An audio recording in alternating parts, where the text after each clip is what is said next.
Bonsoir les amis, dans la vidéo ça, nous allons montrer comment capable insérer des données dans la table client. Voici la table client.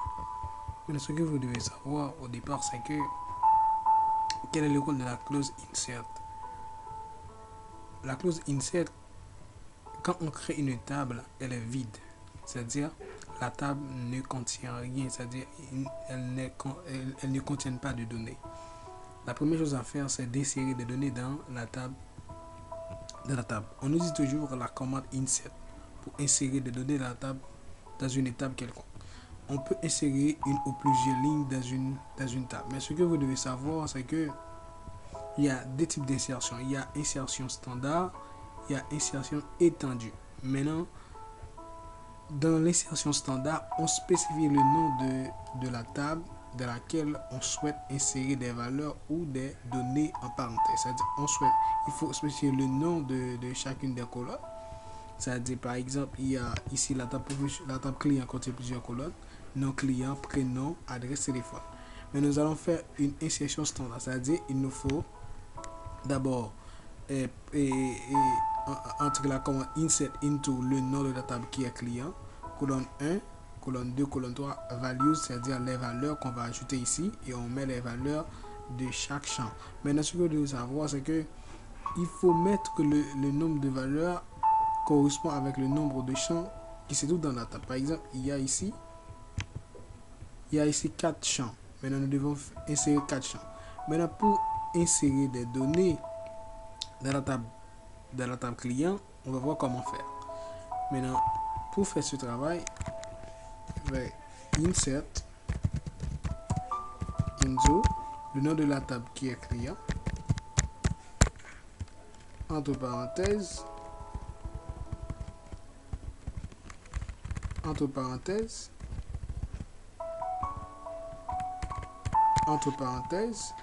on précise le nom des champs, nom client, ok, virgule, prénom client, virgule, adresse, virgule, téléphone, et on ferme la parenthèse. Et ainsi on met values, on ouvre la parenthèse pour mettre des valeurs. Maintenant on va mettre également le nom du client. Par exemple, on met le nom du client, on met Jules, le prénom de Jules c'est Peterson,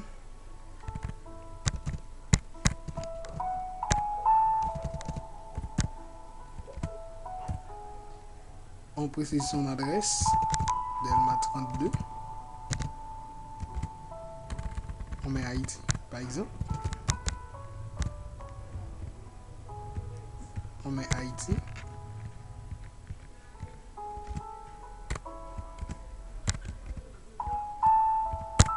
mais il faut toujours mettre les doubles côtes, les valeurs entre doubles côtes, virgule, et on met son téléphone, puisque c'est un type vacar, c'est un type de caractère, on met 47 70,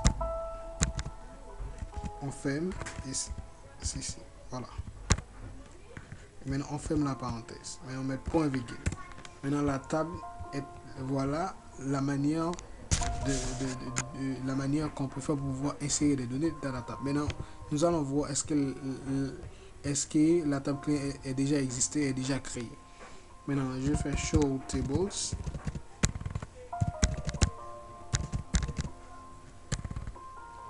mais avant tout use,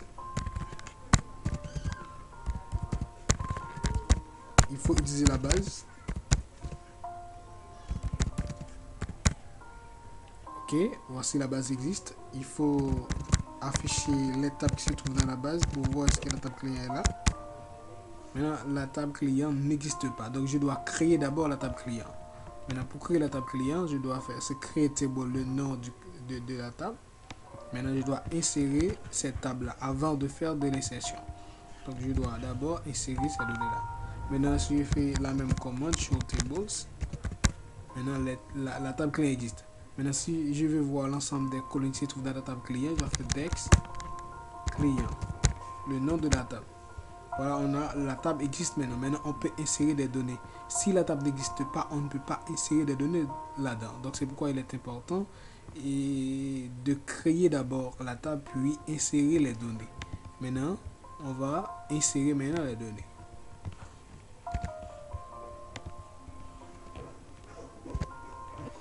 Maintenant, les données sont insérées.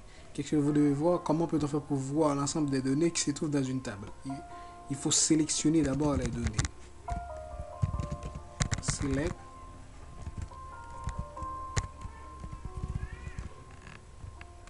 Select star. From le nom de la table qui est client. Espace. Il faut faire espace. Voilà. Jules Peterson, Haïti.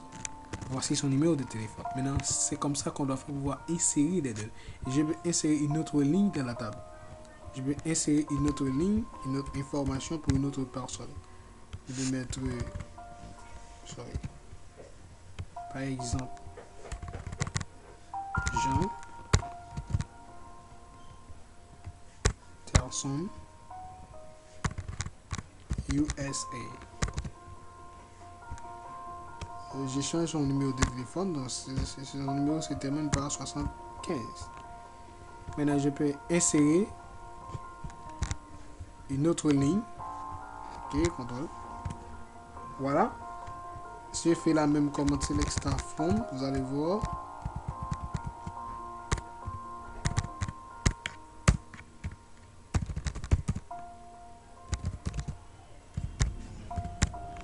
Voilà, il y a deux clients qui sont existés dans la table client. Maintenant, c'est comme ça qu'on doit faire pour pouvoir insérer les données. Mais nous allons voir plus loin dans les prochaines formations et les différents types de données. Et il y a un ensemble de données, par exemple le type caractère, type entier et d'autres types. Donc, on va voir ça dans une autre formation. Donc, je pense que vous avez bien compris. Et vous allez trouver cet exercice dans la description de la vidéo. Ok? À ne pas oublier de partager, liker et abonner.